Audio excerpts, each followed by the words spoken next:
नमस्कार, भारत लाइव ही देख रहे हैं आप। भारत लाइव में रातों रात देख रहे हैं। रातों रात यानी कि ऐसा शो जहां आपको हम हमेशा से ऐसी खबरें देते आ रहे हैं जिस खबर को जानने और समझने के बाद आप उस खबर के आगे विस्मयादि बोधक चिन्ह लगाने पर मजबूर हो उठते हैं। आज भी हमारे पास एक ऐसी ही खबर है जो बिहार की राजनीति की दिशा और दशा पर निर्धारित है। आपको बता दें कि बिहार की राजनीति में बड़ा फेरबदल चल रहा है और कहीं ना कहीं इसके जिम्मेदार मोदी सरकार है। मोदी सरकार ने महज एक कागज क्या जारी किया, इसके बाद नीतीश कुमार की नींद हराम हो गई है। नीतीश कुमार की नींद और चैन सब उड़ गई है। वो अब नीतीश कुमार जी ये गाना गाते हुए फिर रहे हैं। ऐसा लगता है कि वो मेरी नींद मेरा चैन मुझे लौटा दो, लेकिन अब लौटा दो, अब इतना आसान है क्या लौटाना, एक बड़ा सवाल होगा। लेकिन आपको बताते हैं कि हम किस रिपोर्ट की बात कर रहे हैं। आप बिल्कुल जान रहे होंगे, अब बात लाइव के नियमित दर्शक हैं। दरअसल CAG कैग ने एक रिपोर्ट कार्ड जारी किया जिसके बाद नीतीश सरकार सवालिया निशान में गिर गई। अब देखिए, इसको लेकर के रिपोर्ट जारी करने को लेकर के टाइमिंग बेहद अहम है। मार्च का महीना है, मार्च क्लोजिंग का वक्त है और मार्च क्लोजिंग के टाइम में जब नीतीश सरकार के वित्त विभाग पर सबकी नजर थी, ठीक उसी वक्त में मोदी सरकार द्वारा यानी कि केंद्र सरकार द्वारा एक रिपोर्ट कैग रिपोर्ट जारी किया जाता है जिसमें बिहार में हो रहे भ्रष्टाचार की बातें और तमाम जो कहां कहां कैसे हुआ है, वहां बेगूसराय की चर्चा है, सिवान की चर्चा है, नीतीश कुमार के गृह जिले नालंदा की चर्चा है जिसको लेकर के नीतीश कुमार हमेशा पीठ थपथपाते रहते हैं। ये कैग की रिपोर्ट कहती है कि नालंदा जिला में जमीनी स्तर पर तो कुछ हुआ ही नहीं है। कैग की एक टीम भी आई थी सर्वे करने के लिए, जांच करने के लिए। ये बातें आप जानते हैं, लेकिन क्या कुछ है क्या के रिपोर्ट में। आज सनी पूरा डिटेल लेकर के बैठे हैं, उस कैग की रिपोर्ट की विस्तृत चर्चा करेंगे। लेकिन हम बताते हैं आपको, सबसे पहले चर्चा होने से पहले इस रिपोर्ट पर आपको ये जानना जरूरी है कि ये टाइम क्यों इंपॉर्टेंट है। सर, एक तो मार्च का महीना, दूसरी ओर नीतीश कुमार जी जिस तरह से रिकवर कर रहे थे और चीज़ों में रिकवर कर रहे थे, अपने शक्ति में रिकवर कर रहे थे, पार्टी के लेवल पर रिकवर कर रहे थे, उनकी पार्टी मजबूत होती जा रही थी। भले ही जो जदयू में 3 गुट बने हुए हैं, 3 गुट की बात हम चलिए आपसे क्लियर भी कर देते हैं। एक अशोक चौधरी जी का गुट, अशोक चौधरी जी खुद का प्रभाव बनाना चाहते हैं जदयू में, नीतीश कुमार के करीब में है और करीब में रहना चाहते हैं। अशोक चौधरी जी ने एक अलग गुट बना रखा है जदयू के भीतर। दूसरा गुट है उपेंद्र कुशवाहा जी का। उपेंद्र कुशवाहा जी अपनी पार्टी रालोसपा का विलय कराने के बाद जदयू में गए हैं, तो बड़ी राजनीतिक महत्वाकांक्षा को लेके गए हैं। वो समय समय पर बयान भी देते रहते हैं। जंदाहा में ही उपेंद्र कुशवाहा जी ने एक बड़ा बयान दिया था कि जदयू में आने के बाद उनका मात्र एक उद्देश्य है कि जदयू को राष्ट्रीय लेवल की पार्टी बनाना, और इस तरह के बयान देकर के वो नीतीश कुमार के करीब में जाकर के रहना चाहते हैं। और उपेंद्र कुशवाहा जी हमेशा ये जताना चाहते हैं कि नीतीश कुमार जी का वोट बैंक लव कुश समीकरण है, और लव कुश समीकरण का कुश जो है वो हमारे साथ है, ये उपेंद्र कुशवाहा जी जताना चाहते हैं। तीसरे गुट पे आ जाते हैं। तीसरे गुट में है RCP सिंह। RCP सिंह एक अलग फैक्टर है, एक वर्ड है RCP सिंह, और उनका अलग व्यक्तित्व है। वो जदयू को अपने स्तर से चलाना चाहते हैं, अपने लेवल से चलाना चाहते हैं और एक छत्र राज्य चाहते हैं। इसी को लेकर के आपने देखा होगा कि जब उपेंद्र कुशवाहा जी जदयू में विलय कर रहे थे, उनकी पार्टी का विलय हो रहा था, उस दौरान RCP सिंह गायब थे। इसके बाद RCP सिंह लौटते कब है, जब विपक्ष निशाना साधता है नीतीश कुमार पर, नीतीश सरकार पर, वो बिहार विधानसभा भवन में हुए पुलिसिया कार्रवाई पर, जहां उपेंद्र कुशवाहा जी भी मौन रहते हैं, अशोक चौधरी भी मौन रहते हैं। इसके बाद RCP सिंह की एंट्री होती है। वो महज एक जो है एक वाक्य कह देते हैं और कहते हैं कि जो सदन के भीतर भाषण की ताकत चलती है, मसल्स नहीं चलती है। और इसके बाद प्रशिक्षण में लग जाते हैं, केस स्टडी कराते हैं अपने कार्यकर्ताओं को। तो RCP सिंह कहीं ना कहीं नीतीश कुमार को ये संदेश दे रहे हैं कि हम कार्यकर्ता को मजबूत कर रहे हैं, जिससे पार्टी मजबूत हो रही है, अपने हिसाब से चला रहे हैं और ये बेहतर है। और RCP सिंह साबित भी कर चुके हैं। जब जिस परिस्थिति में आपको सनी आपको बिल्कुल याद होगा, भारत लाइव के दर्शकों को भी याद होगा कि किस परिस्थिति में RCP सिंह को बनाया गया था राष्ट्रीय अध्यक्ष। तो कहीं ना कहीं इन तीनों गुटों में ही देखिए होती क्या है, कभी कभी पॉजिटिव जो है फाइटिंग अच्छी होती है जी, होता ना कि फेयर कंपटीशन होना चाहिए।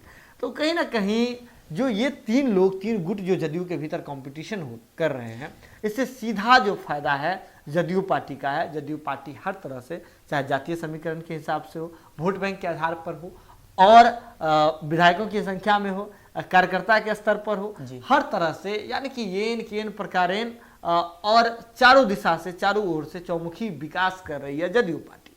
और ये कहीं ना कहीं भाजपा के लिए एक अलार्मिंग घंटी है। ये अलार्मिंग घंटी सबसे पहले तारकिशोर प्रसाद सुन चुके हैं। तारकिशोर प्रसाद पहले ही कह चुके हैं कि हम बड़े भाई की भूमिका में हैं, लेकिन इसके बावजूद हम सत्ता के क्रियाकलाप में प्रमुखता से उभर करके सामने नहीं आ पाते हैं। आने वाले समय में हम दिखेंगे, ये बात कहते हैं कि हमें इस बात का मलाल है कि हम बड़े भाई हैं, लेकिन बड़े भाई की भूमिका में नहीं दिखते हैं। बीजेपी ने जब इस बात को नोटिस किया, तभी नीतीश कुमार के लिए भी अलार्म की घंटी बज गई थी कि बीजेपी कुछ बड़ा करने जा रही है। लेकिन नीतीश कुमार जी फिलहाल संगठन पर ध्यान दे रहे हैं, जातीय समीकरण पर ध्यान दे रहे हैं और अपने पार्टी को मजबूत करने पर ध्यान दे रहे हैं। अलग चीज से उनका ध्यान हटा हुआ है। भारत लाइव की टीम ने एक पीआर भी किया, पब्लिक रिएक्शन, जिसमें जनता के बीच अलग अलग मुद्दे को लेकर के हम गए थे, जिसमें जनता सीधे तौर पे कह रही है कि सरकार से अब जनता और सरकार के बीच एक बड़ी खाई हो गई है, इसे पाटने में शायद अरसों लग जाए। सरकार बस अपने हिसाब से चलाती है। कोरोना के मामले में ही जनता कह रही थी, जो पब्लिक है वो सभी कह रहे थे कि सरकार अपने स्तर से कोरोना को लेकर के चलती है। जहां चुनाव होता है वहां लॉकडाउन नहीं लगाया जाता है, वहां कोरोना नहीं होती है। और जब चुनाव भी जाता है के हिसाब से चलने जी, अब ये कहते हैं बीमारियां भी सरकार के हिसाब से चलती है। कई लोग इसे राजनीतिक हथकंडा बताते हैं कोरोना को, कई लोग कहते हैं कोरोना है। खैर ये अलग बात है, आप पीआर में देख सकते हैं। लेकिन नीतीश कुमार जी जब हर ओर से मजबूत थे तो बीजेपी ने एक घंटी बजा दी, और घंटी बजाने के साथ ही एक कागज, महज एक रिपोर्ट कार्ड जो है जारी कर दिया, जिसके बाद नीतीश सरकार सवालिया निशान में घिर गई। इसके बाद देखिए, अब जब सवालिया घेरे में हम होने की बात करते हैं नीतीश कुमार को, तो हम इस बात को सत्यापित भी कर देते हैं। बात लाइव पे दर्शक हैं आप तो जान रहे होंगे, देखे होंगे, लेकिन नहीं देखे हैं तो एक बार फिर से दोहरा देते हैं। लोजपा ने इस पूरे मामले पर, जहां शराब को लेकर के, शराबबंदी में जहरीली शराब पीने से नवादा में और बेगूसराय में, नवादा में 6 और बेगूसराय में 2 लोगों की मौत की पुष्टि हो चुकी है। तो ऐसे में 8 लोग की जो मौत हुई थी, जबकि राजद के लोग तो बता रहे हैं 13-14 संख्या है, प्रशासन छुपा रही है। ऐसे में लोजपा ने कह दिया है कि जब वित्त विभाग उनसे नहीं संभल रहा है, जब फाइनेंशियल कंडीशंस बिहार की नहीं संभल रही है नीतीश कुमार से, जब प्रशासनिक व्यवस्था नहीं संभल रही है, तो उनके मुखिया यानी कि सरकार की जो मुखिया, सरकार के कप्तान, सीधा इशारा नीतीश कुमार की ओर था, उन्हें अपने पद से नैतिकता के आधार पर, नीतीश कुमार नैतिकता की हमेशा दुहाई देते हैं, अपनी नीति की दुहाई देते हैं, तो उन्हें नैतिकता के आधार पर इस्तीफा दे देना चाहिए। ये बात लोजपा कह रही थी। इसके बाद राजद की भी ओर से स्टैंड आया। राजद कह रही थी, जो अब देखिए राजद की जैसे ही बात होती है तो राजद तेजस्वी यादव पहले ही घेर चुके हैं। राजद पहले ही कह चुकी है कि मार्च का महीना में जो सरकार है, सबसे बड़ा यहाँ बिहार में लूट खसोट होता है, मतलब करीब 5,000 करोड़ रुपए के आसपास जो है एक महीने में खर्च कर दिए जाते हैं। ये तमाम बातें विपक्ष कहती है और उस पर बिहार का सबसे बड़ा घोटाला का नाम राजद देती है। लेकिन यही नहीं, श्याम रजक जो नीतीश कुमार के साथ काम कर चुके हैं, पूर्व मंत्री हैं, थे बिहार सरकार के, वे तो कहते हैं कि जब जो शराबबंदी जैसे मामले पर कार्रवाई को लेकर के संजय जायसवाल जी नीतीश कुमार पर सवाल उठा रहे हैं और कह रहे हैं कि उन्हें बड़े पदाधिकारियों पर कार्रवाई करनी चाहिए, तो ये कह करके वो बस ऐसे ही कह रहे हैं, लोगों को बहला रहे हैं। श्याम रजक जी का सीधे तौर पे कहना था कि नीतीश कुमार स्टेपनी पे चल रहे हैं और भाजपा मेन पावर है, तो भाजपा अपना बस सपोर्ट खींच ले, स्टेपनी तो ऐसे ही है, बिना सपोर्ट के स्टेपनी कहाँ तक चलेगा, तो स्टेपनी नीतीश कुमार को वो कह रहे थे। ये बात श्याम रजक जी कह रहे थे। और कांग्रेस की ओर से भी नीतीश सरकार को इस पूरे मामले पर घेरा गया है, हम की ओर से घेरा, हम माफ कीजिएगा, हम नहीं, जाप की ओर से घेरा गया। तो हर जगह से नीतीश कुमार चौतरफा से जो है घिर गए हैं इस पूरे मामले पर। महज एक कैग की रिपोर्ट आती है, इसके बाद नीतीश सरकार घिर जाते हैं और नीतीश कुमार के जो रातों का जो नींद है और चैन है वो गायब हो जाता है। अब आप भी सोच रहे होंगे दरअसल उस कैग के रिपोर्ट में किन किन बातों की चर्चा है। कैग की रिपोर्ट एक लंबी फेहिस्त है, बहुत सारी बातों का उसमें जिक्र है, लेकिन सनी ने और भारत लाइव की टीम ने मिल करके उसमें से कुछ मुद्दों का संक्षेपण किया है जो बिहार के संदर्भ में है, जिस बात पर मुख्य रूप से फोकस किया गया है, और यही बातों ने नीतीश कुमार जी का नींद उड़ा दिया है। अब क्या है कैग की रिपोर्ट में, जानते हैं सनी से। सनी, जो कैग का जो रिपोर्ट आया था उसको अगर हम संक्षेपण करके देखें, शॉर्टकट में उस बात की समरी देखें, तो बिहार के किन किन मुद्दों पर मेन फोकस किया गया था कैग की रिपोर्ट में? जी, कैग की रिपोर्ट जो है वो 174 पन्नों की है जी, और कहा जाता है कि कैग एक इंडिपेंडेंट बॉडी है, सरकार के दबाव में काम नहीं करती है, लेकिन फिर भी आपको पता होना चाहिए कि सरकार ही सब कुछ है जी। सरकार के अंडर में नहीं काम करने के बाद भी कहीं ना कहीं सरकार का उन पर प्रभाव रहता है जी। तो इस रिपोर्ट से मैंने जो मुख्य बातें हैं वो आपके लिए निकाल कर लाई है। 174 पन्ने की जो बातें जी। हैं वो 1-2 पन्ने में मैंने शॉर्ट करने की कोशिश की है जी। और इसमें सीधा सीधा निकल कर सामने आ रही है कि छोटे छोटे घोटाले मिलकर एक बड़ा घोटाले का रूप दे रहे हैं। जी। अब इस पर जांच होना बाकी है, क्या होगा। नेता प्रतिपक्ष ने भी इस पर आरोप लगाया जी। कि ये बड़ा घोटाला होने जा रहा है जी। और बाकी विपक्षी पार्टियां उन्होंने भी आरोप लगाए। जी। अब सरकार इस पर क्या एक्शन लेती है ये तो देखने वाली बात है, लेकिन राज्य सरकार को बड़ा वित्तीय घाटा हुआ है। छोटे छोटे मिलाकर 10,000 करोड़, 5,000 करोड़, जी। 2 करोड़, इस प्रकार से मिलाकर एक बड़ा रूप लेने वाला है। इसमें अधिकतर एलईडी लाइट्स हैं, कूड़ेदान है, जो प्रधानमंत्री मोदी का स्वच्छ भारत अभियान है वो है, और सड़क का नीतीश कुमार के गृह जिले से ही खबर आई कि सड़क का जो टेंडर पास हुआ उसमें ईंट के नाम पे पैसा निकला लेकिन ईंट आया नहीं। रोड जिस सड़क की बातें कही गई थी वो सड़क आई नहीं। हम एक रिपोर्ट आपके सामने दे रहे हैं कि नगर परिषद की लापरवाही की वजह से 50.33 लाख करोड़ रुपया का नुकसान हुआ। ये कौन से नगर परिषद की बात है जी? ये सिवान है, अरवल है, बिहार शरीफ है, सभी जगह मिलाकर छोटे छोटे स्तर पे। और मैं बात करूं एलईडी लाइट्स की कीमत की तो 10,850 थी और उन्हें दोगुने दाम पर खरीदा गया। मतलब सीधा है कि ये घोटाला जो है, कथित घोटाला, सामने सीधा रूप से नहीं आ रहा, उसको घुमाकर लाया जा रहा है। बिल्कुल बिल्कुल। अगर सनी की हम बातों को देखें, जो सनी जो रिपोर्ट लेकर के आए हैं, तो ये एलईडी लाइट का जो मामला है, जो जिस कैग रिपोर्ट में जिस बात की चर्चा की गई है, ये एलईडी लाइट का जो मामला है अरवल नगर परिषद का है जी, अरवल जिले का है। वहां जो है जो कैग का ये कहना है, जो सरकार का जो एजेंसी है कैग एजेंसी, उसका ये कहना है कि वहां जो है 4,000 यानी कि 4100 से 4500 के बीच में एलईडी लाइट मिल रहे थे। सरकार ले सकती थी, वहां अधिकारी उस लाइट की खरीद कर सकते थे, लेकिन वही लाइट अधिक दामों पर 10,000 रुपए के करीब जो है 10,850 रुपए में खरीदा गया। 2 गुना से समझ 3 गुना के आसपास रुपए में कीमत में उसी लाइट को खरीदा गया। वहां यह भी कहा गया कि इससे सस्ते टेंडर मिल रहे थे, लेकिन उस टेंडर को उन्होंने टच नहीं किया और वैसे टेंडर को टच किया जो महंगे थे। तो कहीं ना कहीं ये अफसरों और सरकार की मिली भगत का एक परिणाम सामने देखने को मिल सकता है। और कैग ने कहा है कि इस तरह से अगर अनुमान किया जाए, एक अनुमानित आंकड़ा बता रही थी कैग कि जो अरवल में हुआ एलईडी लाइट वाला, उससे सरकार को राज्य सरकार की जो वित्त विभाग है उसको 50,32,500 रुपए के करीब का जो नुकसान हुआ है, ये अरवल का मामला था। सिवान और बिहार शरीफ में शहरी निकायों में, अब देखिए नीतीश सरकार की भी योजना है, 7 निश्चय योजना, और भी केंद्र सरकार की भी योजना है, तो वहां जो है डस्टबिन लगाए जाने थे सिवान और बिहार शरीफ के नगर निकाय क्षेत्र में, लेकिन लापरवाही की वजह से 6,98,00,000 रुपया का सरकार को नुकसान उठाना पड़ा है। ये डस्टबिन की रेट भी जो है बेहद कम थी, लेकिन इसके बावजूद 2 गुने और 3 गुने दाम पर निम्न क्वालिटी के जो डस्टबिन है वो खरीदे गए, जिससे सरकार को अब समझिए करोड़ों का हुआ है। इस पूरे मामले में सिवान और बिहार शरीफ में 6750 कूड़ेदान लगाए जाने थे, जिससे लापरवाही की वजह से 6,98,00,000 रुपया का जो सरकार नुकसान उठाना पड़ा है। इसके बाद बात करें जो कूड़ेदान की कीमत की बात कर रहे हैं हम, जो कैग का कहना है, जो कैग की रिपोर्ट ऐसे नहीं होती है, जो कैग के जो लोग होते हैं, एजेंसी होती है, बिल्कुल वहां आकर के जमीनी स्तर पे काम करती है, जमीनी स्तर पे आकर के रिपोर्ट पर जांच करती है, उसके बाद रिपोर्ट बनाती है। 4115 रुपए का जो है कूड़ेदान मिल रहा था, जिसके लिए सरकार जो अधिकारी हैं उन्होंने अलग जगह से जाकर के अपने फायदा, अपने कमीशन के कारण 7585 रुपए से लेकर के 11,285 रुपए तक का पैसा देकर के उन्होंने लिया। इसके बाद SC ST को दिए जाने वाले अनुदान को लेकर के भी है, ये स्कॉलरशिप में जी, ये बांका जिला से जुड़ा हुआ मामला है। कल्याण विभाग, देखिए कल्याण विभाग, बांका जिला वाला मामला बेहद जो है दिलचस्प है। वहां क्या हुआ था, SC ST जो वर्ग हैं उसके लिए स्कॉलरशिप की व्यवस्था की जाती है जिला कल्याण विभाग द्वारा।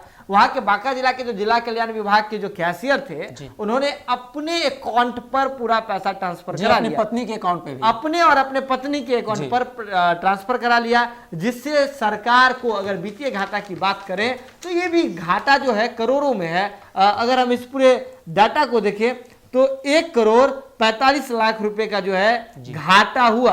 प्रखंड विकास पदाधिकारी भी इस मामले में है। प्रखंड विकास पदाधिकारी से भी जो है 1.46 करोड़ रुपए का जो है घाटा हुआ इस पूरे मामले में। बहुत सारे और मुद्दे हैं जी। एक और बिजली के मुद्दे पर सरकार ने बहुत अच्छा प्रयास किया, केंद्र सरकार ने और राज्य सरकार ने, बिजली की स्थिति में सुधार हुई जी। और बिहार के जो उद्योग मंत्री हैं शाहनवाज हुसैन कहते हैं कि बिहार में हम उद्योग का जाल बिछा देंगे जी। लेकिन इस क्षेत्र में भी एक बड़ा घोटाला सामने आया है। डिटेल प्रोजेक्ट रिपोर्ट एक बनाई गई है बिजली के क्षेत्र में, उसमें कहा गया है कि बिजली का जो टेंडर पास हुआ, तार हुआ, पोल हुआ, ट्रांसफार्मर हुआ, इस तरीके का जो क्षेत्र में टेंडर पास हुआ है उसमें मेंशन ही नहीं है। और बिहार का बिजली विभाग अभी तक तैयार नहीं है इंडस्ट्रीज को बिजली देने के लिए जी। और सरकार कहती है कि हम इंडस्ट्रीज का जाल बिछा देंगे, जबकि उनकी एजेंसीज तैयार नहीं है जी। इसमें बड़ा घोटाला, मतलब कथित तौर पे घोटाला सामने आया है। तो सीधा सीधा हम कह सकते हैं कि ये एक टेंडर घोटाले का रूप ले सकता है। सिर्फ और सिर्फ इसमें टेंडर का घोटाला हुआ है और छोटे छोटे घोटाले को मिलाकर बड़ा घोटाला हुआ है। और सरकार से एक सवाल भी है कि सरकार के द्वारा, सरकार के जो मंत्री हैं, सरकार के अफसर हैं, उनकी लापरवाही के द्वारा यह घोटाला किया जा रहा है। तो क्या इसकी भरपाई सरकार के मंत्री करेंगे या सरकार अपने खाते से करेगी या जो अधिकारी इसमें संलिप्त पाए गए हैं उनके खाते से इसकी भरपाई की जाएगी? देखिए ये तमाम सवाल तो है ही सनी, लेकिन आप देखिए, आप पूरे मामले को मिला करके देखते हैं कि इसका राजनीतिक टर्म क्या है। ये बातें हम आपको कल भी बता चुके थे। बहुत सारी बातें नई नहीं है, लेकिन बिहार की राजनीति ने इस पूरे मामले पे अलग मोड़ दे दिया है। इसलिए इस बात को बताना आपके लिए बेहद जरूरी था, आपके सामने रखना बेहद जरूरी था। अब बताते हैं आपको कि इसका जो पॉलिटिकल एंगल है वो क्या है इस रिपोर्ट के बाद। देखिए सिलसिलेवार तरीके से देखें इस रिपोर्ट को, अगर हम देखें तो बीजेपी ने जिन जिन मुद्दों पर, यानी कि कैग ने जिन जिन मुद्दों पर सवाल उठाया, जिन जिन विभाग पर, उसमें अगर देखें तो स्वच्छ वाला जो, हाँ जी, हर घर नल का जल, ये वाली योजना जो, यानी कि हम 7 निश्चय योजना नीतीश सरकार की है, उसमें LED लाइट वगैरह, जहां ग्रामीण क्षेत्रों के विकास की बात हो तो नीतीश कुमार का विकास का एजेंडा रहा है। ग्रामीण क्षेत्रों पर विकास, 7 निश्चय योजना, तो डस्टबिन का, इसके बाद नगर परिषद सब जो बनाए गए हैं वहां डस्टबिन लगने थे, कूड़ेदान लगने थे, LED लाइट लगने थे। तो जो भी नीतीश कुमार के विकास के एजेंडे हैं वहां पे सवाल उठता है। इसके बाद यही बस नहीं उठता है। देखिए नीतीश कुमार के विकास के एजेंडे पर सवाल खड़ा कर दिया है मोदी सरकार ने, यानी कि कैग के रिपोर्ट ने। इसके बाद दूसरे नंबर पर देखते हैं नीतीश सरकार जिस पिछड़े समाज की राजनीति करते हैं उसके स्कॉलरशिप वाले घोटाले की भी चर्चा कर दी है जी। तो नीतीश कुमार जिस समाज के लिए काम करते हैं, पिछड़े अति पिछड़े, उनके बताए जाते हैं, नेता बताए जाते हैं, जिस वोट बैंक से आते हैं नीतीश कुमार जी, तो बीजेपी ने वहां भी हमला किया। इसके बाद नीतीश कुमार जो बिजली, हर घर तक 100% बिजली का काम कर चुके हैं बिहार में, इस बात का नीतीश कुमार सरे खुद को देते हैं, अपनी पीठ थपथपाते हैं। तो बिजली विभाग में हुए बड़े घोटाले की ओर जो है ये कैग की रिपोर्ट केंद्रित करती है। यानी कि नीतीश कुमार के विकास कार्य, बिजली, 7 निश्चय योजना, साथ ही साथ अति पिछड़ा और पिछड़ा समुदाय के लिए जनहित में की जाने वाली कार्य, इसके साथ ही साथ और बहुत सारे ऐसे मामले हैं। उद्योग, सरकार जब से सत्ता में आई है उद्योग एक बड़ा सवाल रहा है, चुनाव के दरमियान में उद्योग बड़ा सवाल है। उद्योग के मामले में भी बड़े घोटाले और बड़े, मतलब कहना जो, अगर देखिए सनी बार बार इस शब्द का प्रयोग कर रहे थे कि अफसरों की लापरवाही से हुई है। हम इस बात से बिल्कुल इनकार नहीं कर सकते हैं कि अफसरों की लापरवाही ही बड़ी बात नहीं है, जबकि अफसर जो है इस पूरे मामले में संलिप्त नहीं हो। क्योंकि अगर जब कैग की रिपोर्ट ये बात बता रही है कि 4,000 रुपए के आसपास अगर एक डस्टबिन मिलता है और अधिकारी लोग जो हैं, अधिकारी लोग मिल करके उसे 8,000 रुपए में खरीदते हैं, तो इसे आप लापरवाही कैसे कह सकते हैं? इसे तो ये कह सकते हैं कि कमीशन के आधार पर सीधा है कि सस्ते टेंडर नहीं देके महंगे टेंडर दे रही है। बिल्कुल, कमीशन के आधार पर ये सारी बातें की गई है। बाकी ये सारी बातें जो है जांच का विषय है। लेकिन नीतीश कुमार के विकास के एजेंडे, 7 निश्चय के एजेंडे, अनुसूचित जाति एवं जनजाति के जनहित के एजेंडे, उद्योग के एजेंडे, बिजली के एजेंडे, इन तमाम 5-6 मुद्दों पर मोदी सरकार ने एक मुश्त प्रहार किया है, जिसके बाद नीतीश कुमार छटपटा रहे हैं। और इसके बाद इन्हीं मुद्दों को लेकर के विपक्ष जो है वो भी लगातार हमलावर हो गया है। नीतीश सरकार पर तमाम नेता हमलावर हो गए हैं। अब नीतीश कुमार जी अब कौन सी नीति लेकर के आते हैं जो नीतीश कुमार जी को इस भवसागर से पार कराता है, ये देखना बेहद दिलचस्प होगा। लेकिन खैर जो कुछ भी अपडेट होगा भारत लाइव की टीम आप तक जरूर पहुंचाएगी। बने रहे भारत लाइव के साथ, खबरों का सिलसिला यहाँ लगातार जारी रहता है। बहुत बहुत धन्यवाद। अगर ये वीडियो पसंद आई और वह बिहार के राजनीति और बिहारियत से सरोकार रखेनी तो सब्सक्राइब बटन दबा के चैनल के सब्सक्राइब कर ली। ओजे एगो घंटी बा, ओकरा बटन दबा देला से कुल सटीक और मारक खबर रुआ मुफ्त में मिल जाई। अगर रुआ पत्रकारिता के हमनी के नया प्रयोग में सहयोग कर चाहतानी तो ज्वाइन बटन दबा दी। पेटीएम नंबर नोट कर ली 9386816700। धन्यवाद।